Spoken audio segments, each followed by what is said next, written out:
예, 장 초반 기대감에 비해서는 상승폭이 좀 줄어들었습니다. 코스피가 5포인트가량이니까요. 코스닥도 5포인트 줄어들었는데요. 환율과 이제 외국인 두 문제가 해결돼야죠. 환율은 다행히 오늘 5원 정도 내리고요. 외국인 여전히 매도기 때문에요. 외국인 매수가 좀 풀려야 강한 상승이 올 것 같습니다.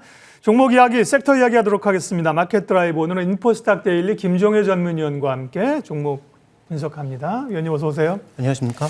자, 종목 먼저 보도록 할게요. 저희가 첫 번째 오늘 주목하는 기업은 두산 퓨얼셀인데요.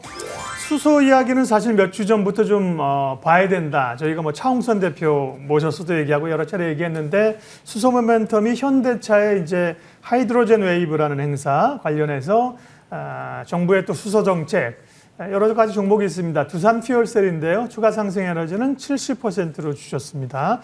현대차가 9월 7일 날 하이드로젠 웨이브, 이제 영어로 HU로 우리가 표시하지 않습니까? 수소 행사인데요.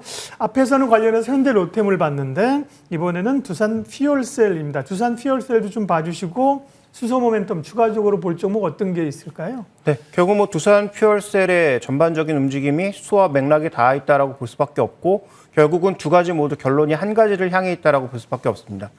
지금 당장 될 기술도 아니고 지금 당장 돈이 될 리도 없지만 지금 투자하지 않으면 뒤처질 수밖에 없는, 그래서 현대차를 포함한 수소 경제를 이끌고자 하는 회사들에게 있어서는 지금 당장 돈이 되지 않는다고 하더라도 이 경제의 전반적인 추이를 같이 투자해야 되는데 혼자 할 수 없죠. 그래서 지금 뭐 시장에서 언급되고 있는 뭐 효성그룹주라든지 또 두산그룹주 중에 일부라든지 이런 쪽과 같이 나갈 수밖에 없다라는 것이고요. 또 수소 경제 쪽을 적극적으로 표방하고 있는 SK그룹, 뭐 그외 국내 대기업들과 어떤 협력 관계를 가져갈 것이냐가 결국 중요한 관건이 될 것 같습니다.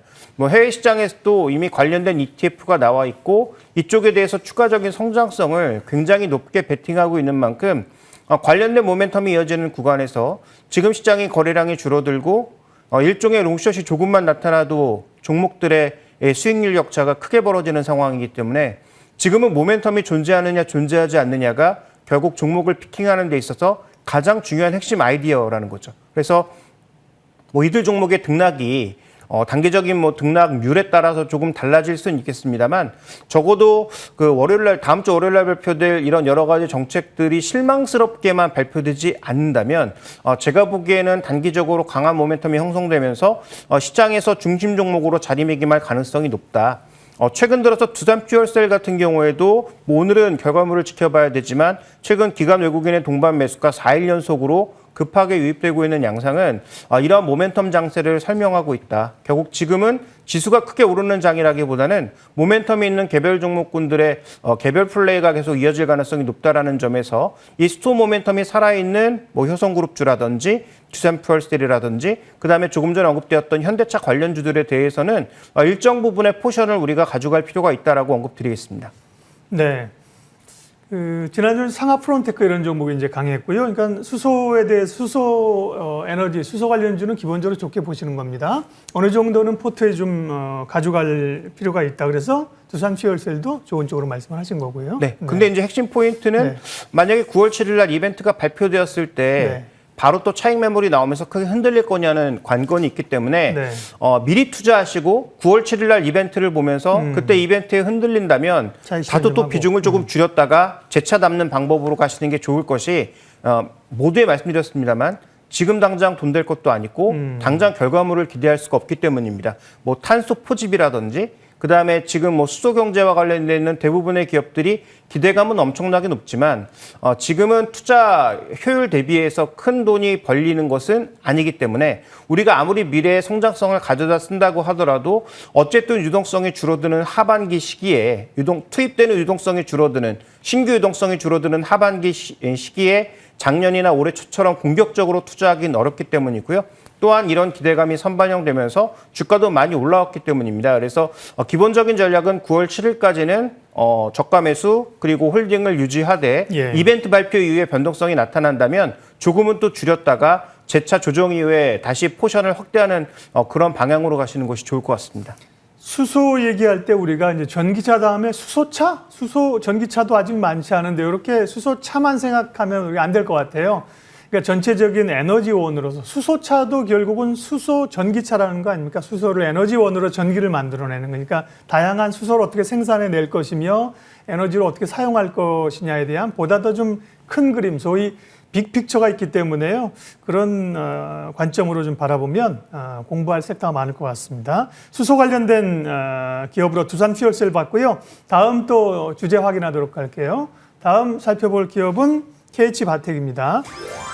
그러게요. 삼성의 이제 폴더블 폰 공개 이후에 상당히 좀 휴대폰 관련주들이 기대를 일단 제품이 잘 팔린다는 얘기가 나오면서요. 휴대폰 관련주들이 돌아가면서 오릅니다.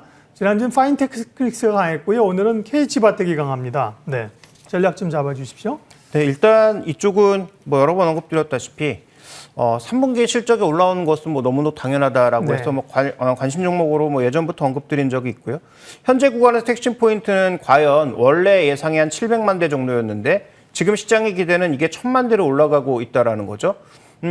제가 보기엔 이 기대감은 아이폰 30가 발표되기까지는 유지될 가능성이 좀 있다. 그런데 아이폰의 후속 모델이 나오고 그 후속 모델이 시장의 기대를 뛰어넘거나 아니면 기존의 아이폰 유저들이 이 폴더블 쪽으로 많이 유입될 거다라는 기대감을 꺾을 만큼 뭔가 강력한 모멘텀이 나타날 경우에는 또다시 종목군들은 아이폰 관련주라든지 이런 쪽으로 옮겨 탈 수 있다는 것이죠. 그래서 지금 움직이고 있는 이 모멘텀이 계속 강해지려면 중국 얘기까지 나와야 됩니다. 예를 들어서 중국의 뭐 샤오미라든지 이런 업체들이 폴더블의 속도를 빨리 하면서 물건을 빠르게 이제 생산해내는 그런 체제로 간다. 그러면 아마 폴더블이 조금 더 이어질 수가 있겠죠. 왜냐하면 여러 번 언급드렸던 것처럼 삼성의 성공한 그런 부품들을 뭐 힌지라든지 이런 쪽을 가져다 쓸 수 있기 때문에 그러면 모멘텀이 조금 더 이어질 수 있지만 만약에 중국 모멘텀은 생각보다 지연되고 아이폰 신모델이 나왔을 때 시장 기대감이 그쪽으로 몰려가면 삼성 폴더블의 생명력은 관련된 부품주의 생명력은 아마도 그때 마무리될 수 있다라는 점에서 그런데 아이폰 신모델이 이제 얼마 안 남지 않았습니까? 근데 기본적인 모델이 생산되는 것은 좀 시간이 남았겠지만 시장에 런칭하고 어떤 제품인지를 보여주는 것은 임박해 있기 때문에 그 가능성을 고려해 본다면 지금 구간에서의 무조건적인 추격 매수는 어렵다라는 것이죠.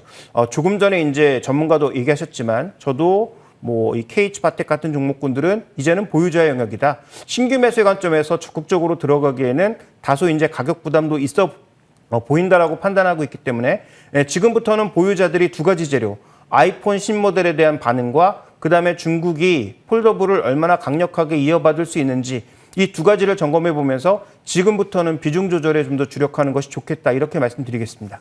네, 폴더블 관련주들은 단기적으로 오른 거에 대한 부담을 조금 갖네요. 추가 상승 에너지 60%니까 중립보다 조금 좋은 수준으로 추격 매수는 좀 어렵다고 말씀하셨어요.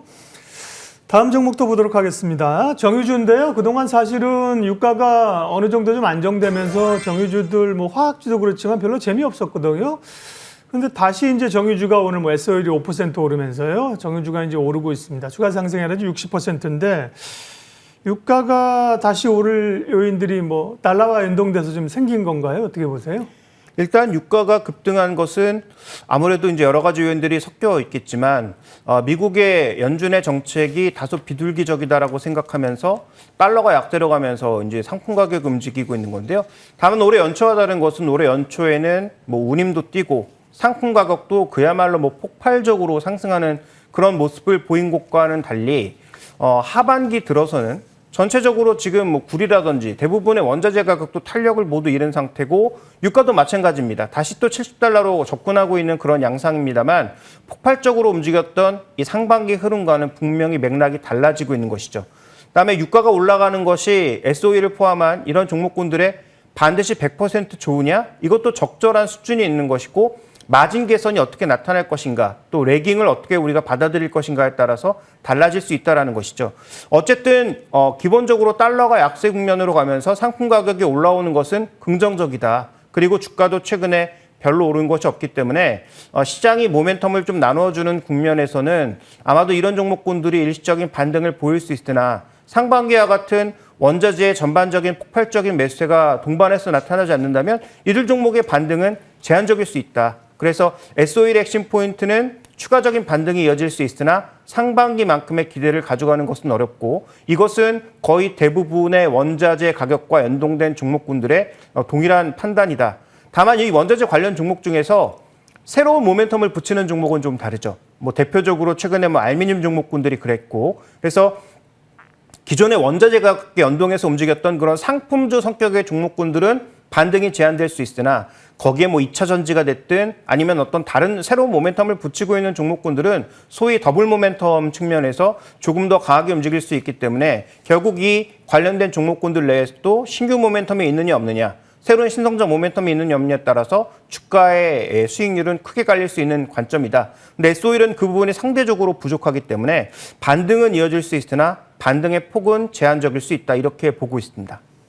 네, 정유주. 그러니까 결국은 일정 부분 좀 나타나는 그 안도랠리에서 어떤 종목을 고를 것이냐가 지금 중요한 관건이라고 말씀드렸는데요. 그런 점에서는 정유주가 이제 쭉쭉 뻗어가는 주도주로서의 강한 상승으로 가기는 조금 어렵다. 예, 정유주 S51이 오늘 강한 흐름을 나타내고 있는데요. 정유주 얘기 봤고요. 다음 기업은 또 관심이 많이 가는 기업이죠.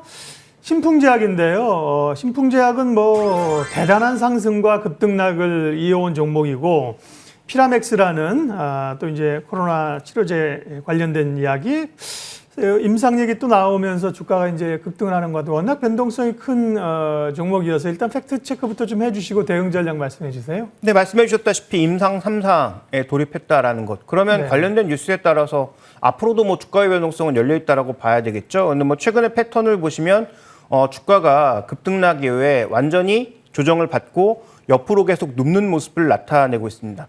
뭐 이 종목은 밸류 기준으로 봤을 때는 여전히 높은 상황이기 때문에 뭐 밸류 기준의 투자는 적절하지 않다라고 보여지고요.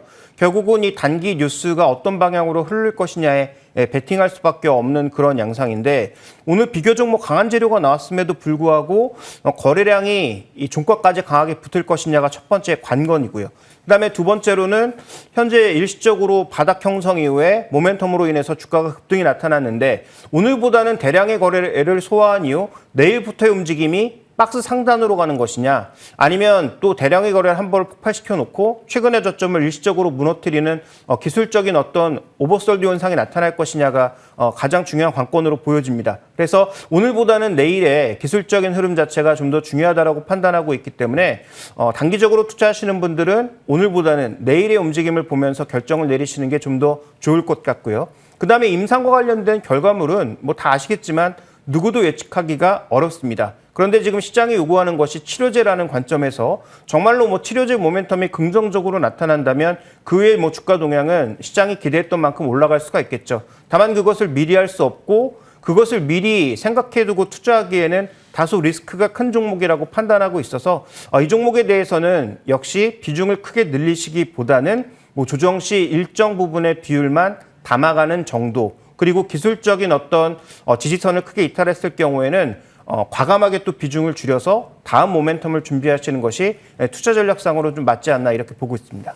예, 신풍제약은 지난 27일 금요일입니다. 식품의약품안전처로부터 코로나19 치료제로 개발 중인 피라맥스 임상 3상 계획 승인을 받았다고 밝혔고요. 관련해서 오늘 9% 상승입니다만은 음봉을 만들고 있고 이 기업에 대해서는 뭐 충분히 알고 계실 거예요. 과거 역사를 알고 계시고 잘 대응하시리라고 믿고요. 김정희 의원님 마지막으로 오늘 관심 좀 알려주세요.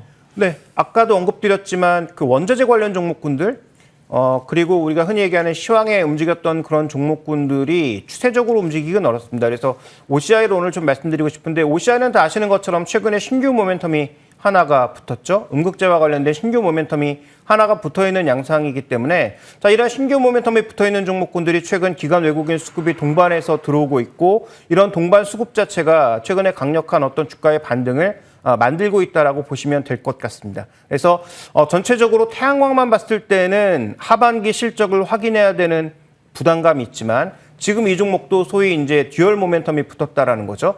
하반기 이 태양광 시장의 전반적인 확산이라고 하는 긍정적인 모멘텀이 일단 한 가지 있는 데다가 새로운 성장 모멘텀이라고 하는 것이 붙어 있기 때문에 이것이 일단 수급을 이끌고 있고 이렇게 수급이 유입되는 구간에서는 아마도 밸류에이션 기준한 어떤 투자보다는 기대감, 그다음에 모멘텀의 크기 이런 것들이 좀 더 강력하게 작용할 가능성이 높다라고 봐야 할 것 같습니다. 그래서 상단은 주요 증권사들이 목표가로 제시하고 있는 한 15만 원 정도를 일단 목표가로 보고 있고요. 그다음에 최근에 급락했다가 돌파하는 과정에서 거래를 조금 실었던 한 11만 원 정도가 만약에 하향한다면 조금 다시 비중을 줄여야 되는 그런 가격대가 아닌가라고 판단하고 있습니다.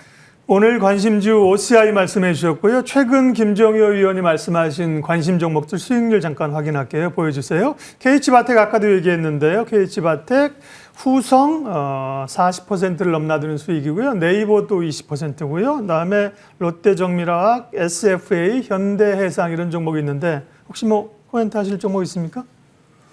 일단 안 좋은 종목 중에서는 롯데정밀화학 정도를 말씀을 드리자면 일단 제가 KH바텍 같은 종목군들을 말씀드렸을 때 핵심 포인트는 실적이 좋아진다를 보고 심플하게 말씀드린 것인데요. 롯데정밀화학도 지금 현재 주가의 밸류에이션이 그렇게 크게 부담스럽다 느끼지 않고 그다음에 신성장 모멘텀이 있느냐? 신성장 모멘텀이 일정 부분 준비되고 있다. 그리고 실적도 나쁘지 않다라는 측면에서는 지금 당장은 아니지만 이 실적과 관련된 시장의 기대감이 좀 모이기 시작하면 다시 시장에 관심이 모일 수 있다 정도로 판단하시면 좋을 것 같습니다. 오늘 마켓 드라이브 인포스탁 데일리 김정효 전문위원과 함께 했습니다. 김 의원님 잘 들었습니다.